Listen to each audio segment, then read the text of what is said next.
सोनभद्र गांव में रामचंद्र नाम का एक किसान रहता था।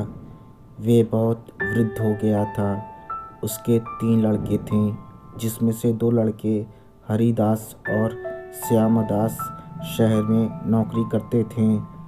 तीसरा लड़का माधवदास बहुत ही सीधा और बुद्धिमान व्यक्ति था। हरिदास और श्यामदास पढ़े लिखे थे। दोनों बड़े भाई अपने छोटे भाई माधवदास का खूब मजाक उड़ाते और उसे ताना भी देते।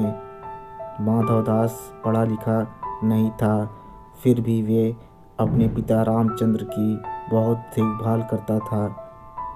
रामचंद्र किसान होने से पहले राजा महाराजाओं के यहाँ मुंशी का कार्य करता था। उसने बहुत से राजाओं के यहाँ मुंशी का काम किया था। उन्हीं में से एक राजा बलवीर सिंह थे, जो रामचंद्र को बहुत मानते थे।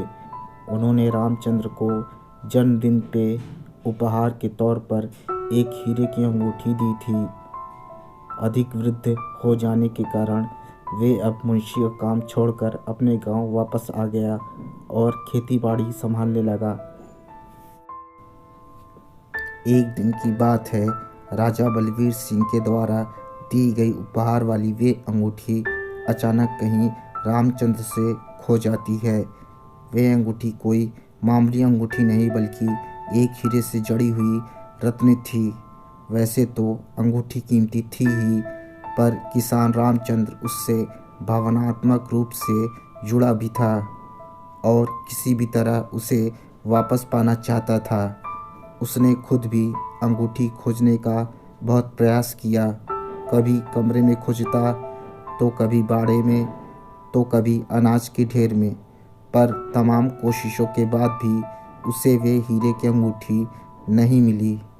उसने यह निश्चय किया कि वे इस काम में अपने बच्चों की मदद लेगा और उसने आवाज़ लगाई, सुनो बच्चों, तुम में से जो कोई भी मेरी खोई हुई अंगूठी खोज देगा, उसे मैं वे अंगूठी के साथ साथ अपनी ज़मीन जायदाद का वारिस इनाम के रूप में दूंगा।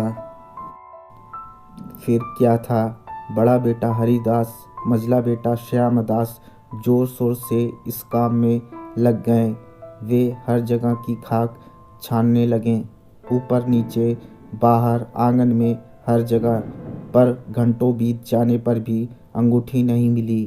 अब लगभग दोनों लड़के हरिदास और श्यामदास हार मान चुके थे और किसान रामचंद्र को भी यही लगा कि अब अंगूठी नहीं मिलेगी। तभी तीसरा लड़का माधवदास उसके पास आया और बोला कि पिताजी, मुझे एक मौका दीजिए, पर मैं ये काम अकेले ही करना चाहूँगा।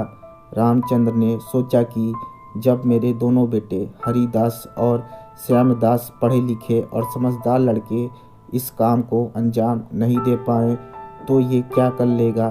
फिर भी उसने थोड़ी उम्मीद लगाए ये काम माधवदास को सौंप दिया। माधवदास एक एक करके घर के कमरे में जाने लगा और जब वे किसान के शयन कक्ष से निकला तो अंगूठी उसके हाथ में थी। किसान अंगूठी देख प्रसन्न हो गया और आश्चर्य में पूछा, बेटा, कहाँ थी ये अंगूठी, और जहाँ हम सभी असफल हो गए, तुमने इसे कैसे ढूंढ लिया। माधवदास बोला, पिताजी, मैंने कुछ नहीं किया, बस मैं कमरे में गया और सारे कमरे में अंधेरा कर दिया, क्योंकि मैंने सुना है कि हीरे अंधेरों में चमकते हैं। उनमें ये गुण होता है, जिससे मैंने उसकी दिशा का अंदाज़ा लगा लिया और अलमारी के पीछे गिरी ये अंगूठी खोज निकाली। इस बात पर रामचंद्र किसान बहुत खुश हुआ और उसने अपने तीसरे बेटे माधवदास को अपनी संपत्ति का सारा हिस्सा दे दिया। शिक्षा। इस कहानी से हमें यह सीख मिलती है कि हर व्यक्ति के भीतर कोई न कोई गुण ज़रूर होता है। हमें उन गुणों को पहचानना चाहिए और उस व्यक्ति का अपमान नहीं करना चाहिए।